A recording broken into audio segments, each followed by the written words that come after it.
The crowning of Jesus, that's part of, by the people, they hail the Son of David and all that. As Dundas points out, that's a classic part of the mythic hero archetype. But then the same people turn on him. The same kind of reversal happens there. I forgot to say the persecution by a tyrant when he's an infant. That's told of Caesar Augustus, Moses, Krishna, Zoroaster, and so on and so on.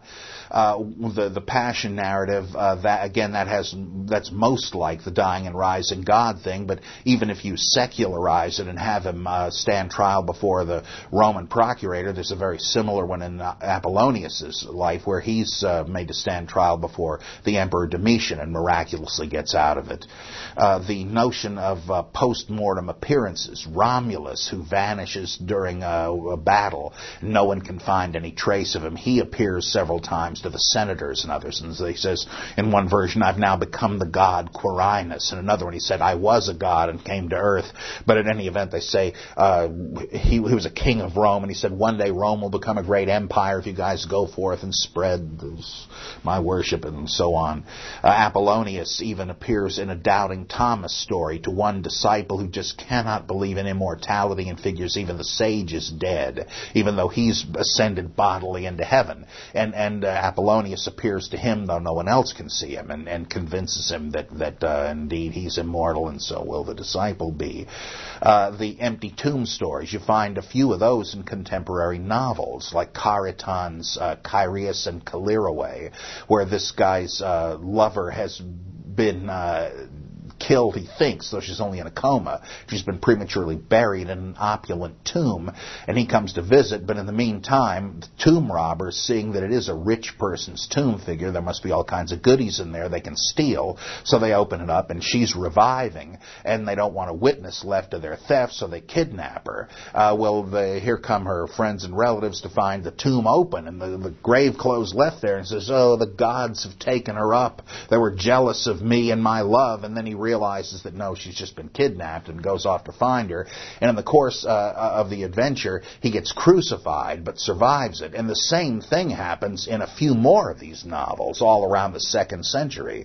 Well, you got crucified heroes that survive the cross. You got people that are entombed alive in rich people's tombs to attract tomb robbers. And then you have a final reunion scene where they think, "You must be a ghost. I gave you up for dead long ago. No, it's really me."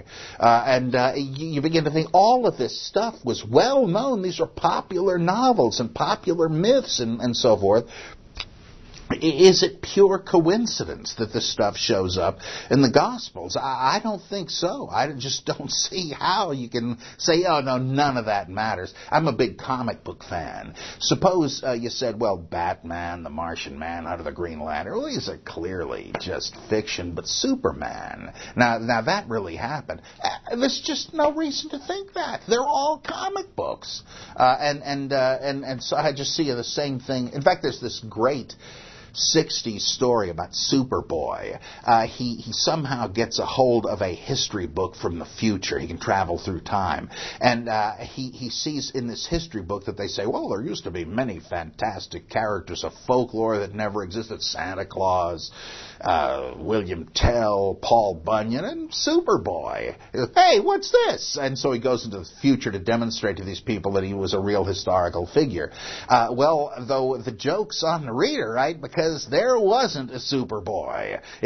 Even this is just a story. And it seems to me that's what's going on with all these apologists. Yeah, this dying and rising God who went through the whole thing, this one is true. Apollonius of Tyana, oh, no, that's just silly. But Jesus, 6 of one, half a dozen of the other.